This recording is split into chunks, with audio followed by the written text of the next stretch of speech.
நம்ம அதிர்ஷ்டருடைய விடாமுயற்சி திரைப்படம் பார்த்தீங்கன்னா, தீபாவளிக்கு வெளியாகாதா அப்படின்னு ரசிகர்கள் வருத்தத்துல இருக்காங்க. ஒருவேளை விடாமுயற்சி தீபாவளிக்கு வெளியாகாமல் தள்ளி போனால், அதிர்ஷ்டருடைய மற்றொரு திரைப்படமான குட் பேட் அக்லி படத்துடைய ரிலீஸுமே தள்ளி போகுமா அப்படின்ற கேள்வி எழுந்திருக்கு. நம்ம அதிர்ஷ்ட நடிப்புல ஆதிக் ரவிச்சந்திரன் இயக்கத்துல உருவாகும் குட் பேட் அக்லி திரைப்படத்துடைய படப்பிடிப்பு நினைத்ததை விட விறுவிறுப்பாக நடந்துட்டு இருக்கு. இடையில விடாமுயற்சி படப்பிடிப்பிற்கு சென்ற நம்ம அதிர்ஷ்டர் அதனை முடித்துக் கொண்டு தற்போது மீண்டுமே குட் பேட் அக்லி படப்பிடிப்புல கலந்து கொண்டிருக்காரு. இந்த நிலையில குட் பேட் அக்லி திரைப்படம் அடுத்த ஆண்டு பொங்கல் பண்டிகையை முன்னிட்டு வெளியாகும் அப்படின்னு அதிகாரப்பூர்வமாக அறிவிக்கப்பட்டது. விடாமுயற்சி படத்தை தீபாவளிக்கும், குட் பேட் அக்லி திரைப்படத்தை அடுத்த ஆண்டு பொங்கலுக்கும் வெளியிட அதிர்ஷ்டர் முடிவு பண்ணியிருக்காரு. ஆனால் தற்போது விடாமுயற்சி திரைப்படம் தீபாவளிக்கு வெளியாகாது அப்படின்னு சொல்லப்பட்டு வர நிலையில குட் பேட் அக்லி படத்துடைய ரிலீஸுமே தள்ளி போகுமா அப்படின்ற கேள்வி எழுந்திருக்கு. ஆனா குட் பேட் அக்லி திரைப்படம் பாத்தீங்கன்னா சொன்னபடி அடுத்த ஆண்டு பொங்கலுக்கு வெளியாகும் என்று உறுதியாக சொல்றாங்க. அதே போல விடாமுயற்சி திரைப்படம் பாத்தீங்கன்னா நவம்பர் அல்லது டிசம்பர் மாதத்துல திரையில் வெளியாக இருக்காம். தற்போது வரையுமே தீபாவளியை முன்னிட்டு விடாமுயற்சி திரைப்படத்தை திரையில கொண்டு வர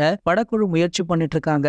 படத்துடைய அடுத்த அப்டேட்ல கண்டிப்பாக படத்துடைய ரிலீஸ் தேதியை மென்ஷன் பண்ணி தான் ஆக வேண்டும். சோ வெயிட் பண்ணி பார்க்கலாம் என்ன நடக்குது அப்படின்றத. உங்களுடைய கருத்து என்ன அப்படின்றத கீழே உள்ள கமெண்ட் செக்ஷன்ல கமெண்ட் பண்ணிடுங்க. மேலும் இது போன்ற சினிமா செய்திகளை பத்தி நீங்க உடனே தெரிஞ்சுக்க நம்மளுடைய தமிழ் நியூஸ் எக்ஸ்பிரஸ் அப்படின்ற நம்ம சேனலை சப்ஸ்கிரைப் பண்ணிக்கோங்க.